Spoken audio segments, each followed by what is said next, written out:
Eee, Halo, selamat siang semuanya.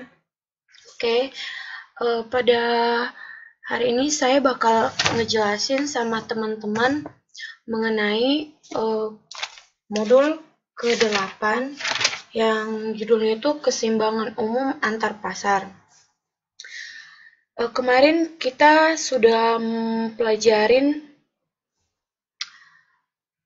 yang namanya keseimbangan umum pada misalnya elastisitas permintaan, pada yang namanya elastisitas penawaran, terus di jenis-jenis pasar juga kita mempelajari keseimbangan umum.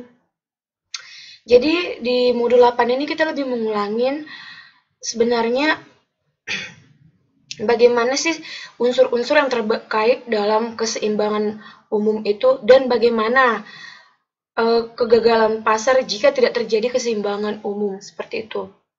Di kegiatan belajar 1, kita mempelajari yang namanya keseimbangan umum mekanik pasar. Di keseimbangan umum antar pasar, terdapat yang namanya keseimbangan parsial dan umum.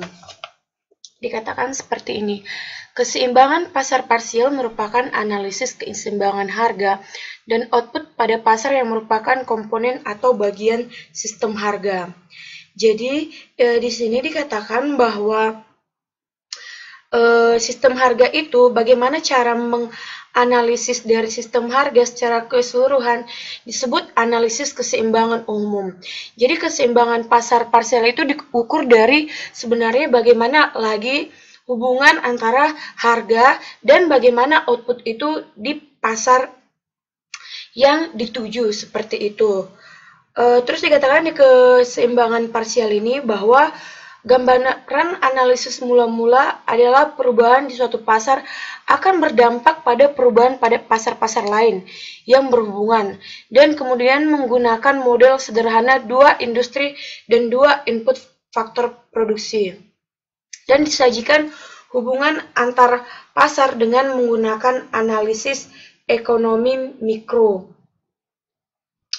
Jadi di sini dia katakan bahwa adanya keseimbangan parsial ini, adanya analisis dari keseimbangan parsial itu juga berdampak pada pasar-pasar lain atau pasar-pasar pesaing yang bisa dikatakan itu menggunakan dua industri atau dua input. Mengenai dua industri dan dua input, itu saya akan jelaskan di slide berikutnya. Terus, sebelum kita mengetahui bagaimana keseimbangan umur antar pasar, kita mengetahui dulu apa sih hubungan antar pasar itu. Jadi dikatakan seperti ini, hubungan antara harga output dan harga input tercermin daripada permintaan input. Jelas.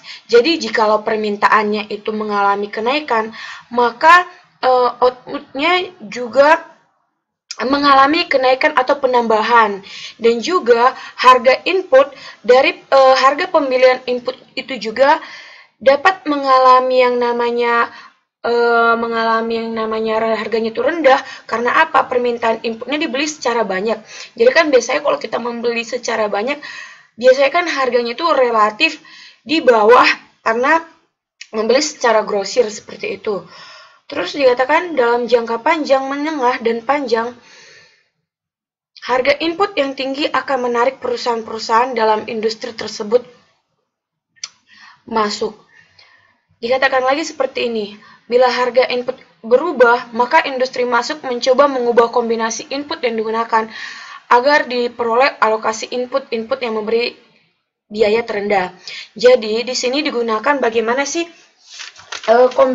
kombinasi input-input itu agar dihasilkanlah suatu proses produksi yang efisien dan efektif, di mana tidak ada kerugian di perusahaan karena misalnya ada input yang sisa seperti itu dan tidak terpakai, atau misalnya input yang mengalami kegagalan dalam proses outputnya.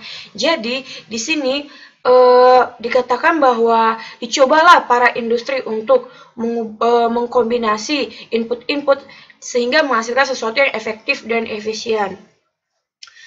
Terus dikatakan perubahan harga input serta kuantitas yang digunakan akan mempengaruhi distribusi pendapatan seseorang. Dikatakan lagi, setiap perubahan permintaan atau penawaran akibat perubahan, misalnya perubahan teknologi, sumber daya, pajak, subsidi pemerintah, serta perubahan lain akan menimbulkan reaksi ekonomis secara berantai dan sangat kompleks. Karena apa? Yang namanya permintaan dan penawaran kan arusnya itu melingkar dan bisa dikatakan secara berantai berhubungan antara yang satu dengan yang lain. Dan jika ada perubahan dari masing-masing faktor yang mempengaruhi permintaan dan penawaran, maka itu akan mengalami perubahan-perubahan juga terhadap reaksi ekonomis. Terus dikatakan di sini ada model dua pasar, dua industri. Di sini dikatakan bahwa ada hubungan terkait antara pasar dan antara industri. Kemudian perubahan harga komoditi di suatu pasar menyebabkan perubahan kondisi pasar komoditi lain seperti pasar input dan distribusi pendapatan. Jelas. Jadi yang namanya kalau harga di suatu pasar itu mengalami kenaikan, itu juga mengalami perubahan juga terhadap pasar inputnya dan distribusi pendapatan seperti yang kita bahas di pasar oligopoli kemarin, seperti itu. Terus mengenai model dua pasar, dua industri, dapat dilihat dari perilaku kurva-kurva permintaan pasar. Yaitu yang pertama, yaitu kurva permintaan output berlereng menurun karena berlakunya hukum nilai guna marginal.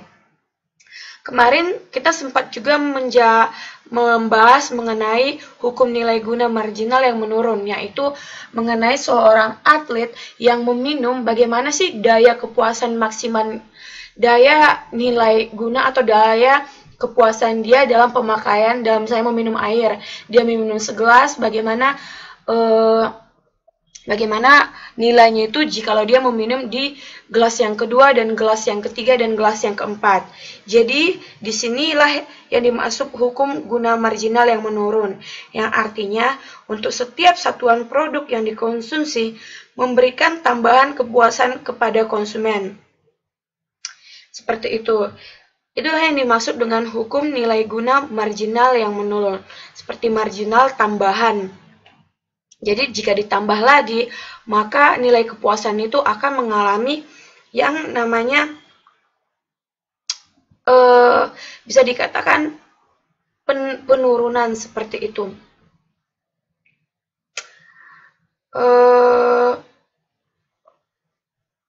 Kurva-kurva penawaran output berlereng menanjak. Terus yang kedua dikatakan kurva-kurva penawaran output berlereng menanjak. Hal ini didasarkan pada hukum biaya marginal yang menanjak, karena dalam periode produksi jangka pendek berlaku hukum penambahan hasil yang semakin berkurang. Jadi maksudnya di sini dikatakan bahwa kurva penawaran output berlereng menanjak, yaitu untuk memproduksi lebih banyak output diperlukan biaya lebih tinggi, maka harga jual harus lebih tinggi agar diperoleh keuntungan supaya ia bersedia memproduksi dan menawarkan lebih banyak output. Jadi dikatakan bahwa jikalau dia memproduksi lebih banyak output, maka biayanya akan lebih tinggi, maka berdampak juga terhadap harga jual dan diperolehlah keuntungan dari bagaimana dia memproduksi output yang lebih banyak. Itu. Terus dikatakan, kurva permintaan input didasarkan pada hukum produktivitas marginal fisik.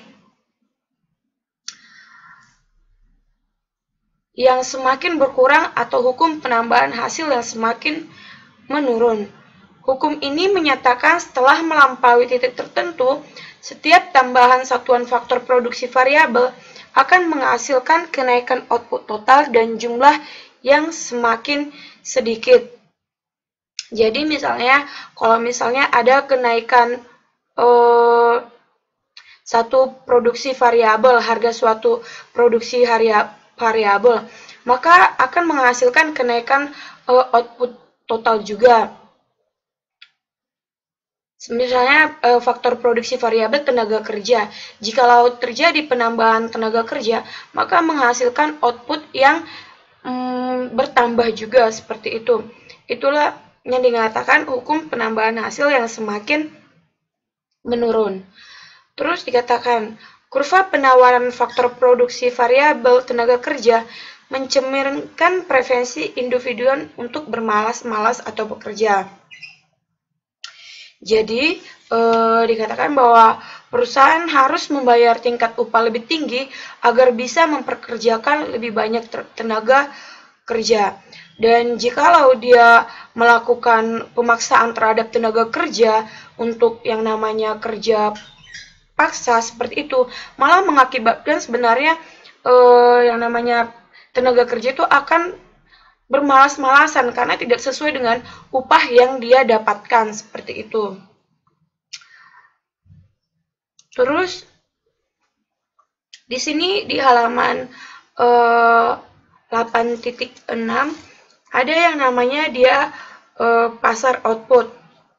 Terus keseimbangan umum dan interaksi pasar output dan pasar input.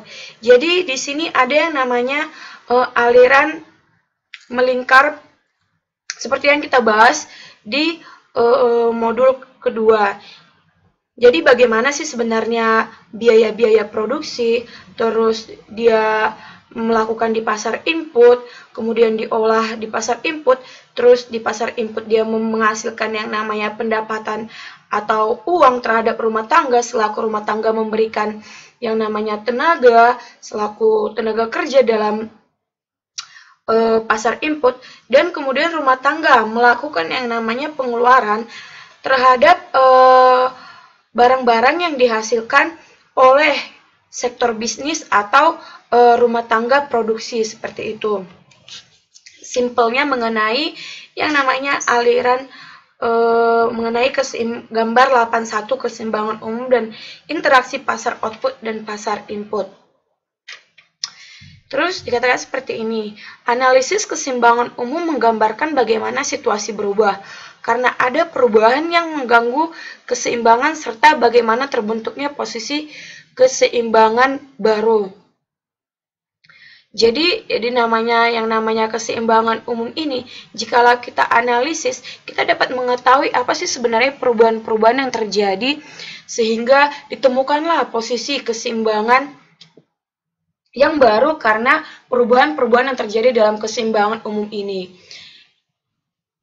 Jadi ada kesimpulan yang timbul dari keseimbangan umum yang lama sehingga menghasilkan keseimbangan baru. Jadi dianalisis seperti itu. Terus dinilai dari penyesuaian pasar jangka pendek. Analisis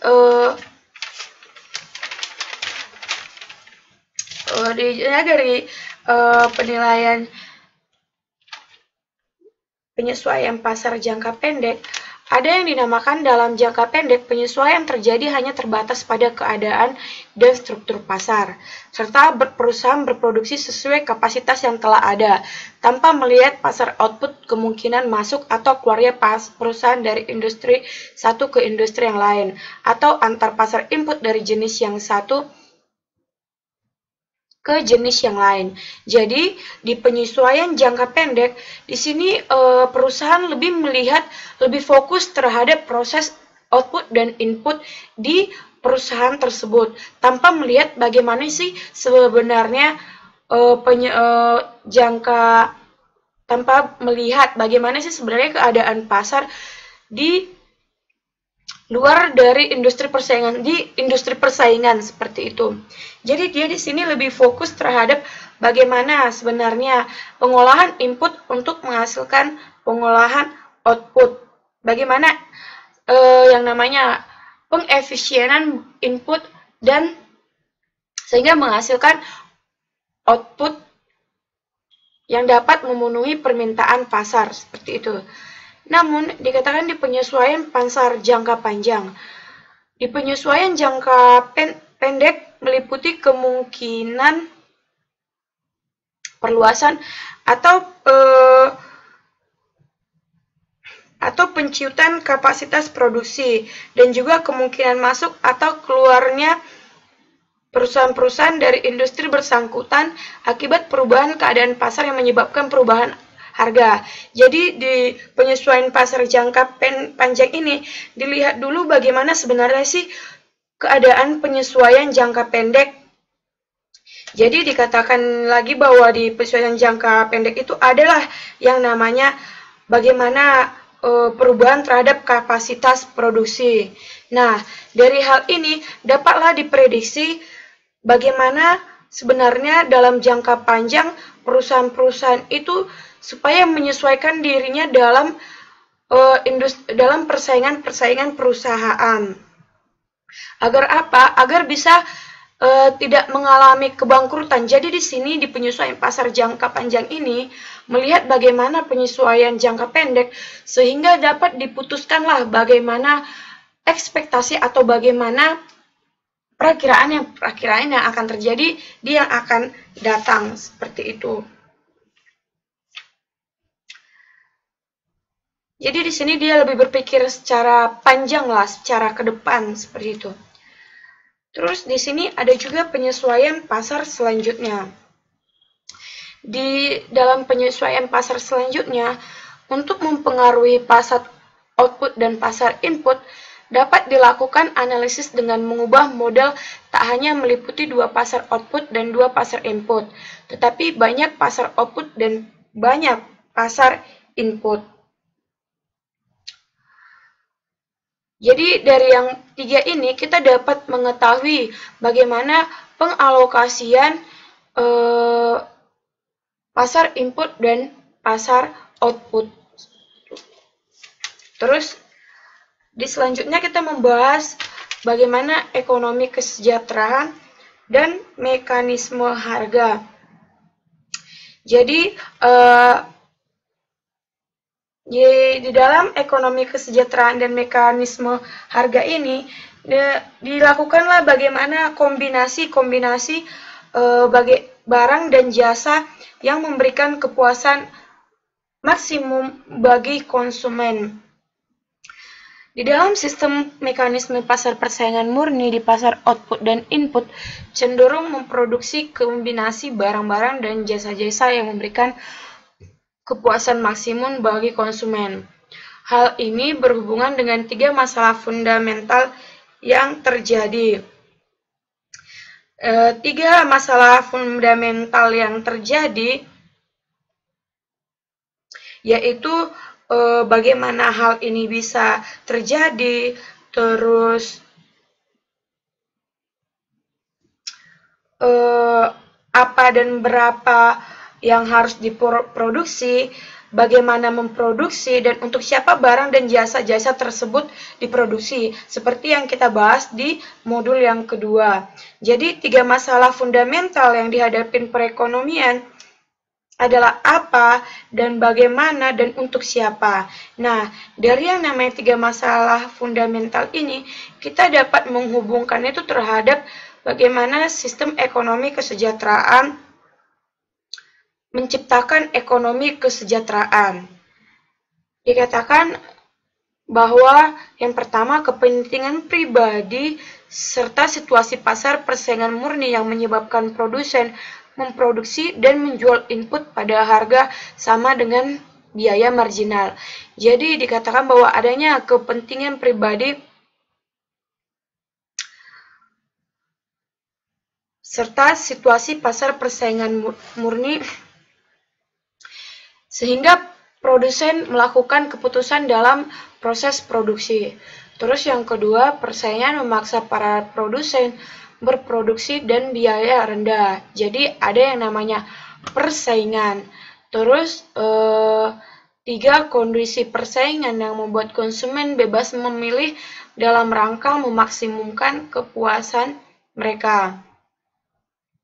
Jadi inilah yang menyebabkan terjadi ekonomi kesejahteraan. Terus dikatakan dengan dasar motif memenuhi kepentingan masing-masing maksimum, bank sebagai konsumen atau produsen, sistem harga mengkoordinasi, mengarahkan, menjamin secara teoritis dan logis tercapainya efisiensi maksimum penggunaan sumber daya ekonomi yang langka. Jadi, di sini ada untuk menciptakan yang namanya ekonomi kesejahteraan, ada peran bank di sini yang sebagai fasilitator dan bagaimana dia menjamin terhadap yang namanya tingkat kesejahteraan ekonomi. Jadi tingkat kesejahteraan ekonomi yang optimal itulah yang disebut dengan ekonomi kesejahteraan.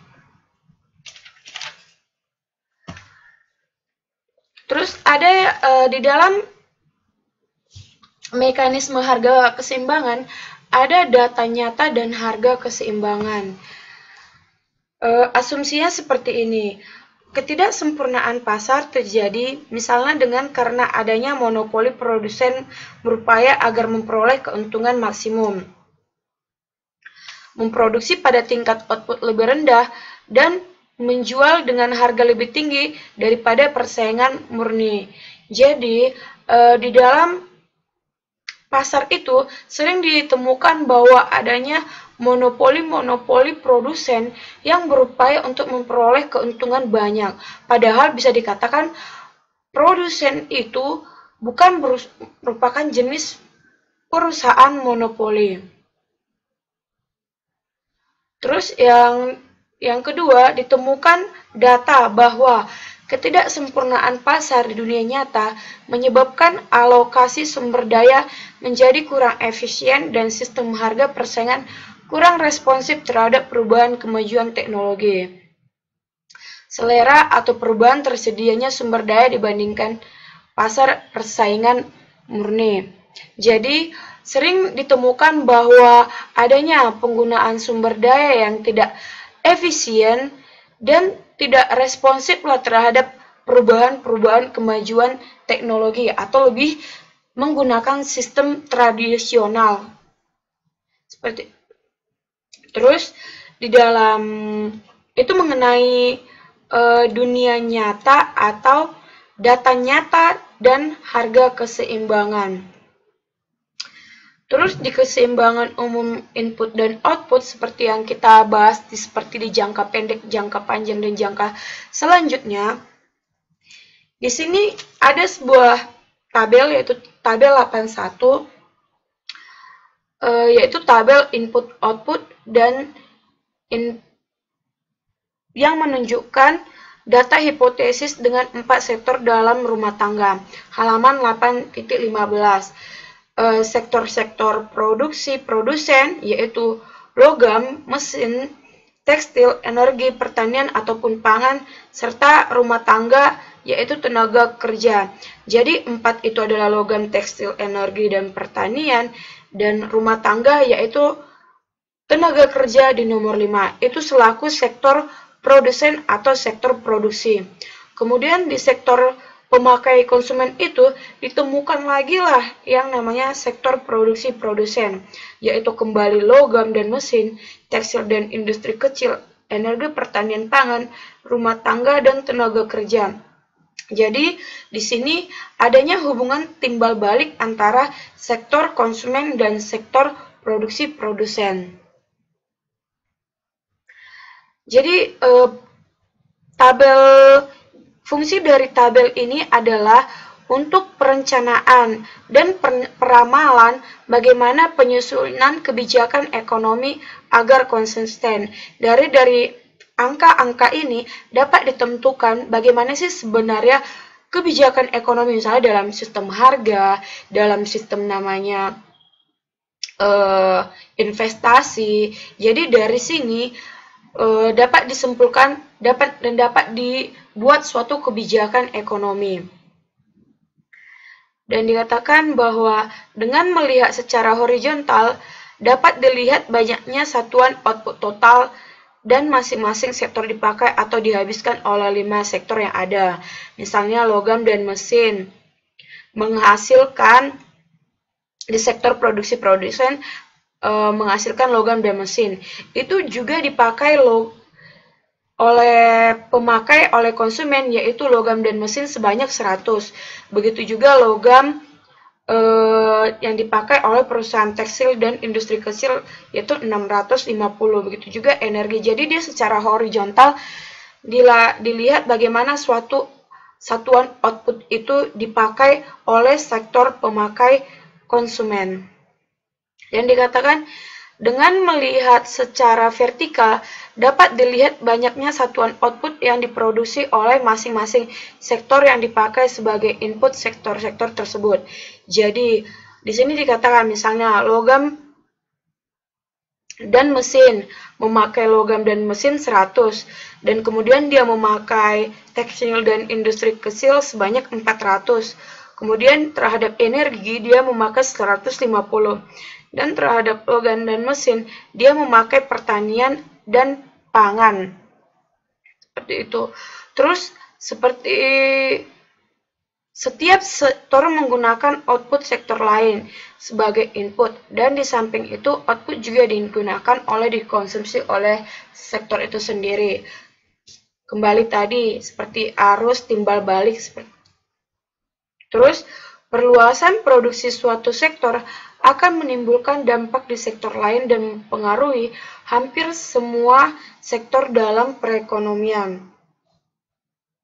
Jadi, jika semakin luas sektor produksi produsen tidak hanya meliputi yang 5 ini, maka itu juga berdampak luas terhadap sektor dalam perekonomian. Jadi, sektor-sektor ini sebenarnya sektor-sektor yang salah satu sektor dalam perekonomian. Itulah asumsi bagaimana keseimbangan umum input dan output. Jadi keseimbangan umum input dan output itu lebih kepada keseimbangan timbal balik antara output dan input. Terus dikatakan di sini ada istilah optimum Pareto atau efisiensi alokatif.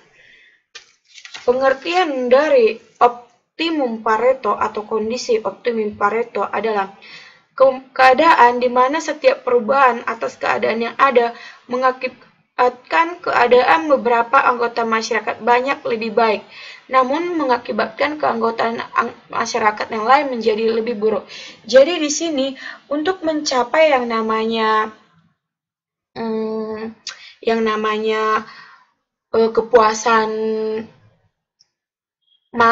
kepuasan maksimum masyarakat, ternyata di sini ada juga sebenarnya tidak secara keseluruhan lah suatu masyarakat mendapatkan nilai kepuasan. Jadi ada masyarakat yang mengalami kepuasan, ada masyarakat yang tidak mengalami kepuasan dan cenderung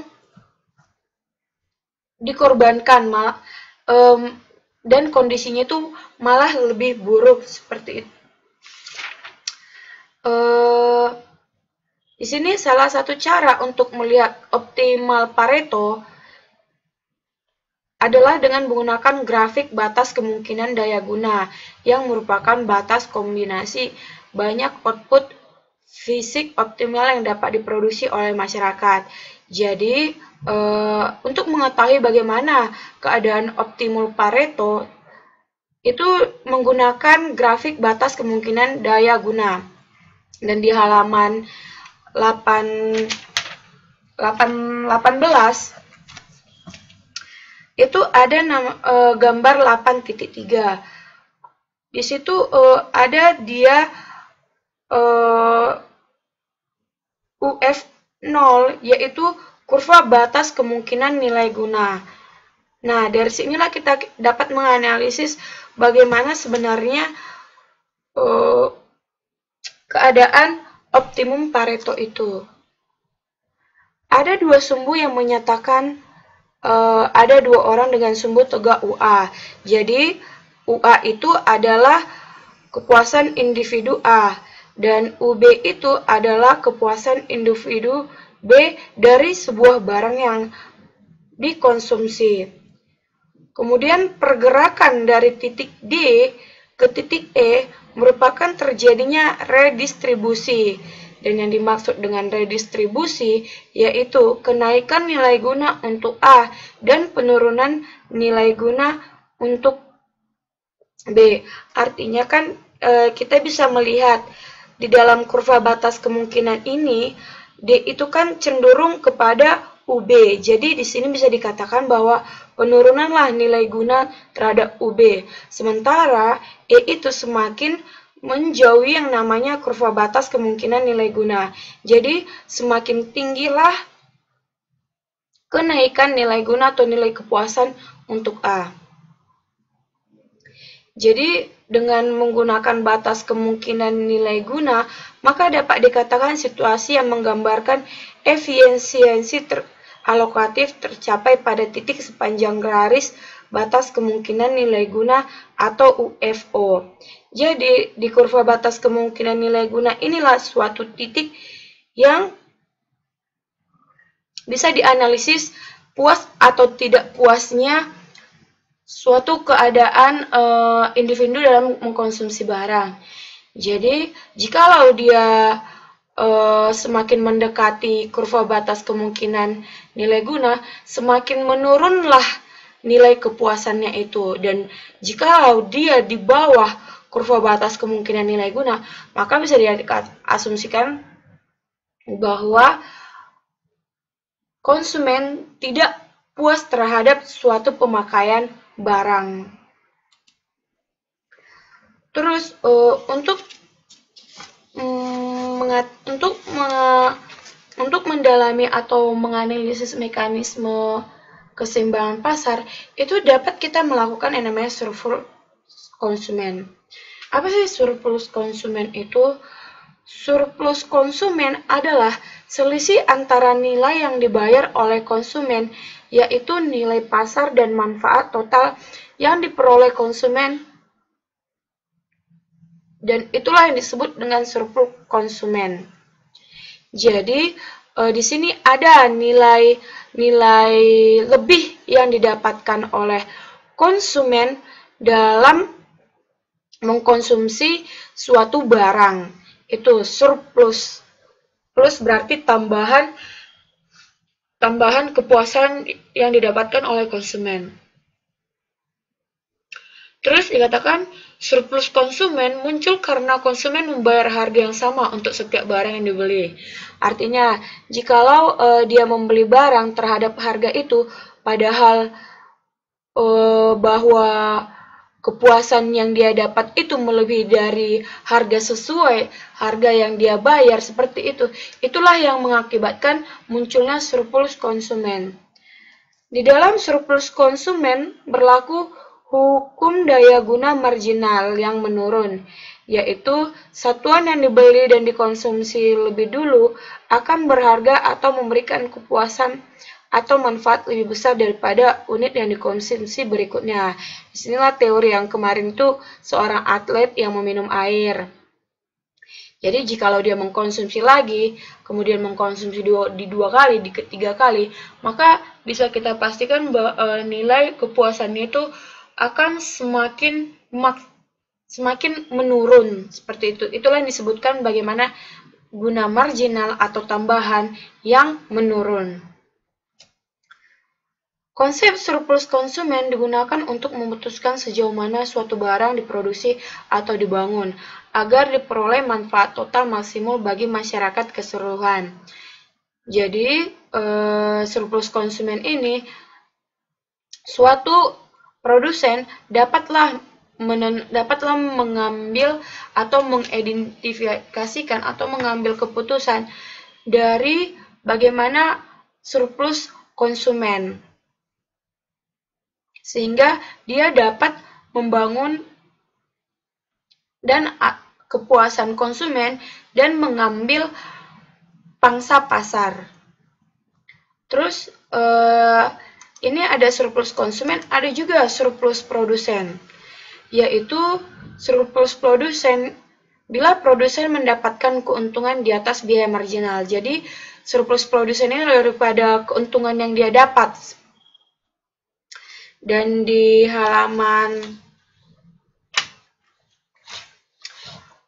8.21 yaitu gambar 85, surplus ekonomi, surplus produsen, dan surplus konsumen. Di sini kita dapat mengidentifikasi terdapat titik keseimbangan yaitu E. Yang E ini berasal dari garis supply dan garis demand atau kurva permintaan dan kurva penawaran. Kurva permintaan dari surplus konsumen dan kurva penawaran dari surplus produsen, sehingga menghasilkan titik keseimbangan E. Di mana titik keseimbangan E itu terjadi oleh harga PE dan kuantitas QE. Bertemulah di satu titik yaitu E dan bertemu juga terhadap kurva permintaan dan kurva penawaran. Terus dikatakan seperti ini, seluruh produsen dalam industri yang bersangkutan memperoleh surplus produsen atau rente ekonomi sebesar bidang segitiga AEP. Jadi inilah surplus produsen. Jadi yang diarsir itu segitiga AEP yang diarsir, itulah surplus produsen. Karena dengan menjual sampai kuantitas sebesar E, produsen dapat menjual pada tingkat harga di atas biaya produksi marginal.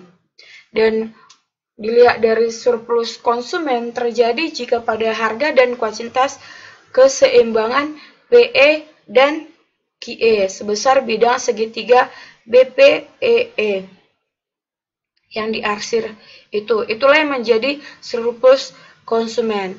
Dan sedangkan surplus ekonomi yang terdiri dari surplus produsen dan surplus konsumen, di situ adalah keseimbangan E. Inilah yang surplus ekonomi. Dan bila output yang diproduksi dan dijual tidak pada tingkat keseimbangan, maka perekonomian tidak berada pada tingkat alokasi sumber daya optimal dan masyarakat mengalami kerugian atau deadweight loss. Jadi jikalau dia tidak ada titik keseimbangan di dalam surplus ekonomi, maka itu akan menghasilkan namanya deadweight loss atau sumber daya yang tidak optimal dan masyarakat yang mengalami kerugian. Jadi sumber daya yang tidak optimal ini terhadap produsen dan masyarakat ini terhadap konsumen. Selanjutnya kita mempelajari mengenai kegiatan belajar 2, yaitu kegagalan pasar, eksternalitas, dan barang publik. Ada yang dinamakan evaluasi sistem harga dan kegagalan pasar. Faktor-faktor apa saja sih yang mempengaruhi evaluasi sistem harga dan kegagalan pasar ini? Yang pertama yaitu kebaikan dan keburukan sistem harga pasar. Ada dua manfaat dari kebaikan sistem harga pasar, yaitu efisiensi alokatif, yaitu sistem harga yang ada di pasar menuntun kepada alokasi sumber daya secara efisien. Jadi, kalau harganya itu efektif, maka sumber daya yang dihasilkannya itu juga efisien, yang artinya tidak berlebihan atau tidak kekurangan. Terus, tangan gaib menuntun ke arah efisiensi ekonomi maksimum. Hal ini merupakan efisiensi alokatif yang membuat para ahli ekonomi menentang campur tangan atau regulasi sistem persaingan bebas. Jadi dibutuhkanlah tangan gaib yang dapat mengkontrol bagaimana menghasilkan sistem ekonomi maksimum. Tangan gaib ini adalah tangan yang kemarin sudah kita jelaskan juga, yang benar-benar bisa menuntun, bisa menuntun dan bisa mengatur bagaimana sistem efisiensi secara ekonomi. Yang benar-benar mengatur lah seperti itu. Dan ini bisa dikatakan bahwa bukan tangan gaib, bisa di pemerintah, bisa juga di produsen, bisa juga di konsumen. Itulah yang dikatakan, makanya dikatakan gaib seperti itu. Terus di kebebasan mengambil keputusan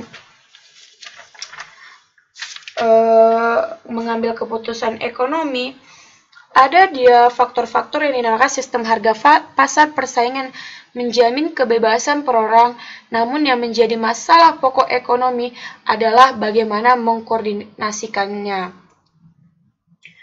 Jadi di dalam harga pasar persaingan itu kebebasan perorangan, ataupun bagaimana mengkoordinasikannya itulah yang sulit seperti itu. Namun ada dua cara bagaimana mengkoordinasikan kebebasan perorangan dalam masalah pokok ekonomi, yaitu perencanaan terpusat dan dengan menggunakan paksaan.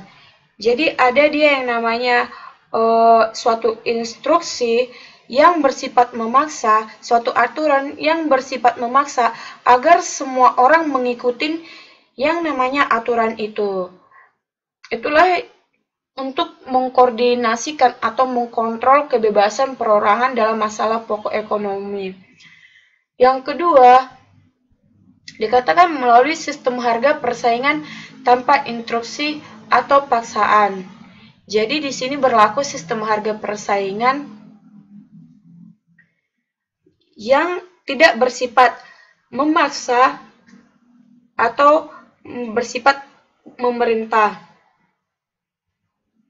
Jadi di sini kita lebih memspesifikasikannya itu kebebasan perorangan itu lebih bagaimana dia memilih apa yang ada seperti itu, bukan bersifat paksaan seperti yang di cara yang pertama. Terus dikatakan ditemukanlah kritik-kritik terhadap kebebasan pengambilan keputusan. Kritiknya itu kritik pertama terhadap sistem harga adalah bahwa dalam prosesnya justru membuat hilangnya persaingan, dan ini menjadi kendala berlakunya mekanisme harga pasar persaingan. Jadi ditemukan yang namanya hilangnya persaingan karena apa? Karena kebebasan dari penentuan sistem harga. Sehingga sulitlah diberlakukan mekanisme harga pasar persaingan. Kritik lain atas sistem harga persaingan adalah pemborosan produksi yang tak efisien yang timbul karena distribusi pendapatan yang tidak merata. Adanya ketimpangan dari pendapatan menyebabkan produksi dan alokasi sumber daya tidak efisien, karena cenderunglah ada timbul barang-barang mewah karena distribusi pendapatan yang tidak merata. Terus adanya kegagalan pasar. Kegagalan pasar di sini dimaksud adalah ketidakmampuan sumber daya untuk bergerak, yang artinya adanya kegagalan pasar. Di kegagalan pasar ini ada dua, yaitu barang publik dan barang bukan publik atau barang eksklusif seperti itu. Jadi di sini di dalam kegagalan pasar barang publik, jadi di sini adalah misalnya kayak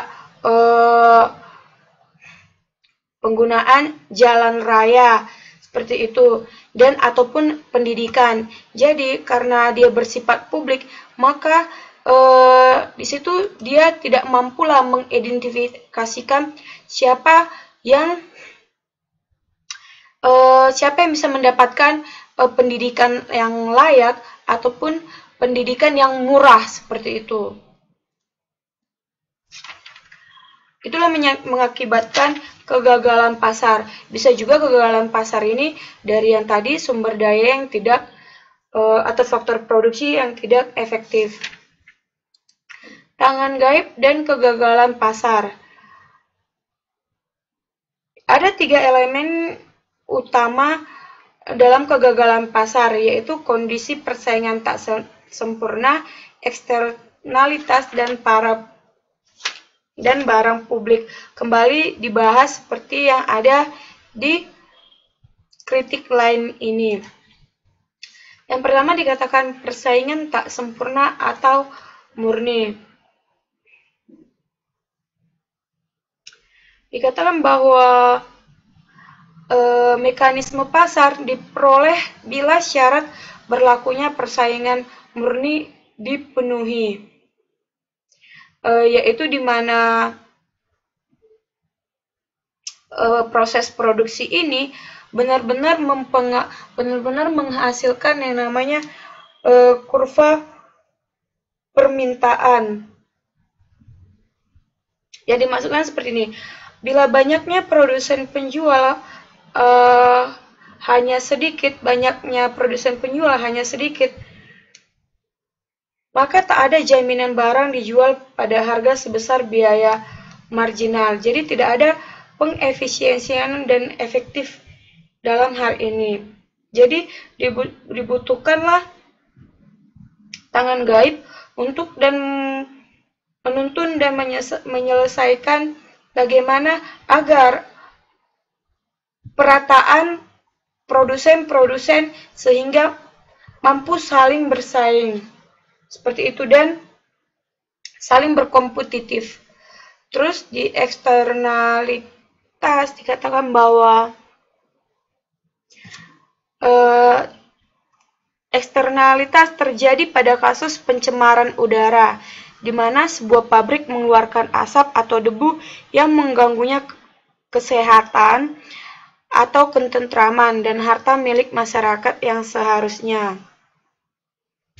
Namun pabrik tidak membayar biaya-biaya atas kerugian ini.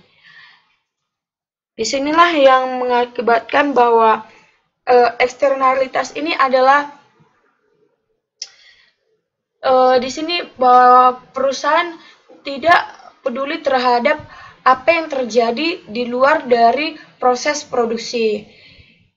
Jadi di sini dimaksudkan bahwa apa yang dimaksud dengan eksternalitas itu. Terus dikatakan lagi ada barang publik. Kalau barang publik adalah dia itu lebih memberikan manfaat kepada masyarakat. Namun dan tidak boleh diserahkan kepada perusahaan swasta.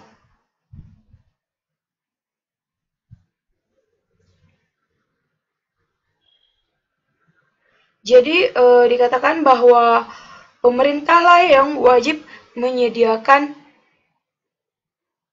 barang publik. Nah, di sini di dalam ketiga hal ini dibutuhkanlah tangan-tangan gaib agar tidak mengakibatkan kegagalan pasar.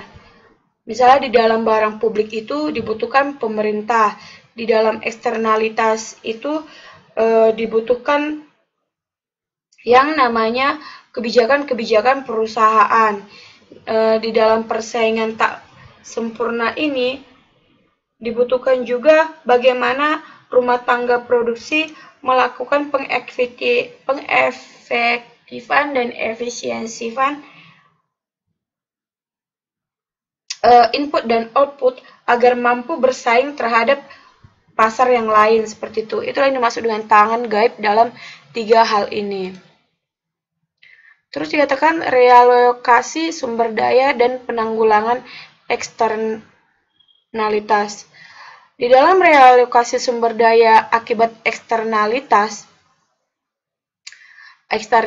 seperti yang saya bahas sebelumnya, itu pasar persaingan menghasilkan alokasi sumber daya ekonomi secara efisien, di mana posisi keseimbangan yang dihasilkan menyamakan antara kesediaan konsumen untuk membayar tambahan suatu barang satuan dengan tambahan biaya produksi. Jadi ada pengalokasian sumber daya ekonomi secara efektif.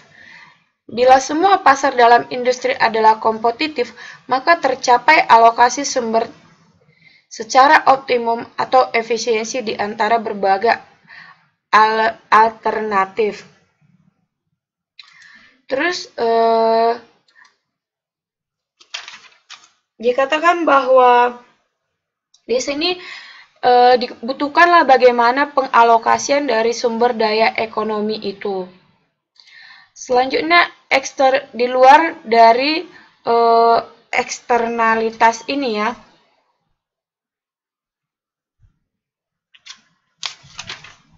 dikatakan seperti ini, dijelaskan di buku bagian yang termasuk dalam eksternalitas ekonomi ada dua macam, yaitu yang pertama biaya eksternal yang terjadi bila produksi atau konsumsi suatu komoditi melibatkan beban biaya atau pihak ketiga tanpa pemberian kompensasi. Contohnya, biaya sosial akibat pencemaran lingkungan.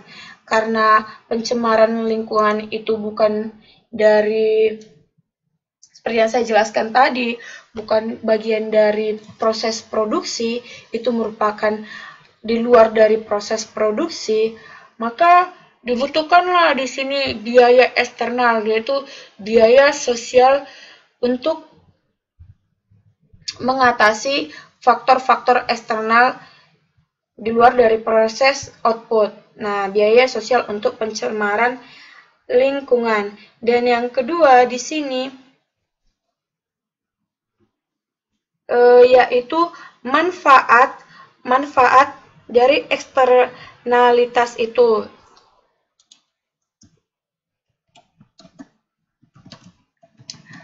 Jadi saya tulis di sini manfaat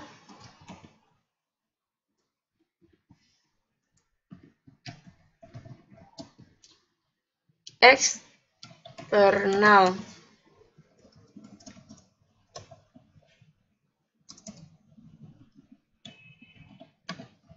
Yaitu manfaatnya ini bagaimana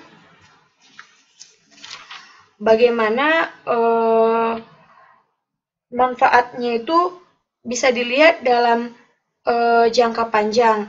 Artinya di sini di dalam itu bisa dilihatlah bagaimana sebenarnya pertanggungjawaban atau suatu masyarakat dapat melihat bagaimana perusahaan itu melakukan ataupun yang namanya respon terhadap suatu perusahaan itu mampu respon terhadap yang namanya di luar dari proses output. Itulah yang dimaksud dalam manfaat eksternal di sini. Dan manfaat eksternal di sini bisa juga dikatakan terhadap pengembangan produk. Jadi di dalam pengembangan produk itu dapat mencerminkan manfaat kepada konsumen. Artinya dapatlah ditemukan penemuan-penemuan baru untuk di masa yang akan datang. Jadi manfaat eksternal ini lebih melihat bagaimana suatu perekonomian itu dilihat dalam jangka panjang. Terus dikatakan bahwa pengendalian dan penanggulangan eksternalitas. Jadi untuk menanggulangi eksternalitas ini ada dua yang bisa dilakukan, yaitu peraturan berdasarkan hukum, yaitu adanya hukum-hukum yang bersifat terikat dan harus dipatuhi. Seperti misalnya suatu perusahaan akan dilakukan ancaman hukuman penutupan bila tidak dilakukan mengatasi yang namanya pencemaran udara seperti itu. Jadi ada hukum-hukum yang bersifat mengikat. Terus yang dikatakan yang kedua, pengenaan pajak khusus pencemaran.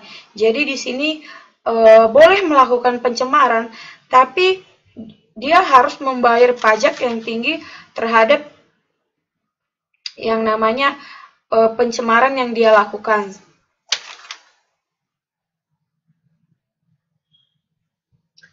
Selanjutnya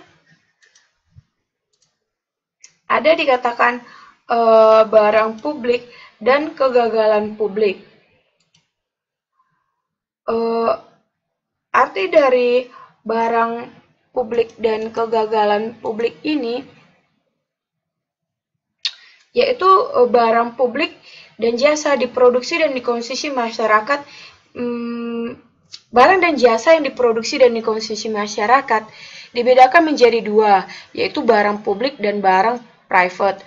Pada barang private berlaku prinsip eksklusif, di mana mereka yang ingin bersedia membayar harga akan memperoleh barang tersebut, dan jikalau tidak mampu, maka akan dipisahkan dari barang tersebut. Kemudian dikatakan bahwa barang publik atau barang kuasi publik yang disediakan dilaksanakan oleh pemerintah diambil dari dana pemerintah yang berasal dari pajak rumah tangga konsumen maupun konsumen. Jadi barang publik seperti jalan raya tadi, jasa pendidikan, itu adalah dana dari pemerintah yang berasal dari pajak. Namun ada yang menjadi kegagalan sektor publik. Di beberapa faktor yang menjadi kegagalan sektor publik ini yang menghasilkan inefisiensi ekonomi adalah yang pertama, yaitu satu, karena adanya kepentingan golongan tertentu, yaitu adanya kepentingan mayoritas warga negara. Karena dia memiliki jabatan dan kedudukan tertentu, maka itu dapat melakukan penyimpangan terhadap penggunaan sektor publik. Terus yang dikatakan biaya yang tak jelas sementara manfaat jelas dan langsung. Jadi adanya para politisi dan pengambilan keputusan lebih menekankan dan membela serta melaksanakan program yang memberi manfaat jelas dan langsung. Namun biayanya tak jelas atau tersembunyi. Bisa dihasilkan bahwa mungkin adalah penyimpangan biaya-biaya yang terjadi, proses korupsi seperti itu. Terus birokrasi dan efisiensi. Di sini dimaksudkan dengan birokrasi dan efisiensi yaitu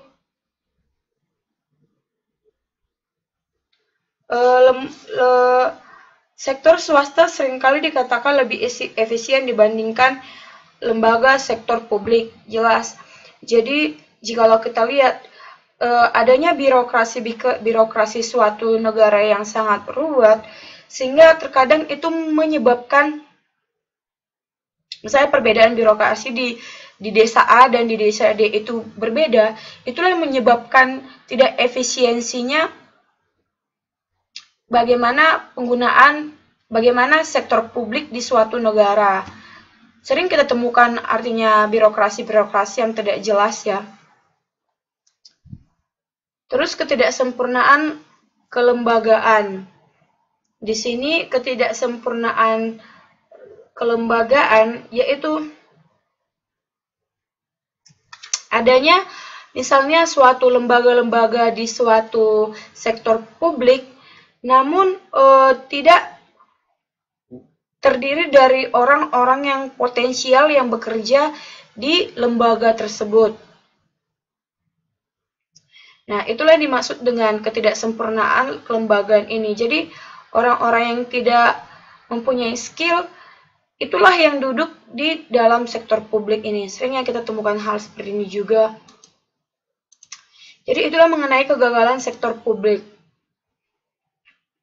Terus yang selanjutnya dikatakan bahwa harga pasar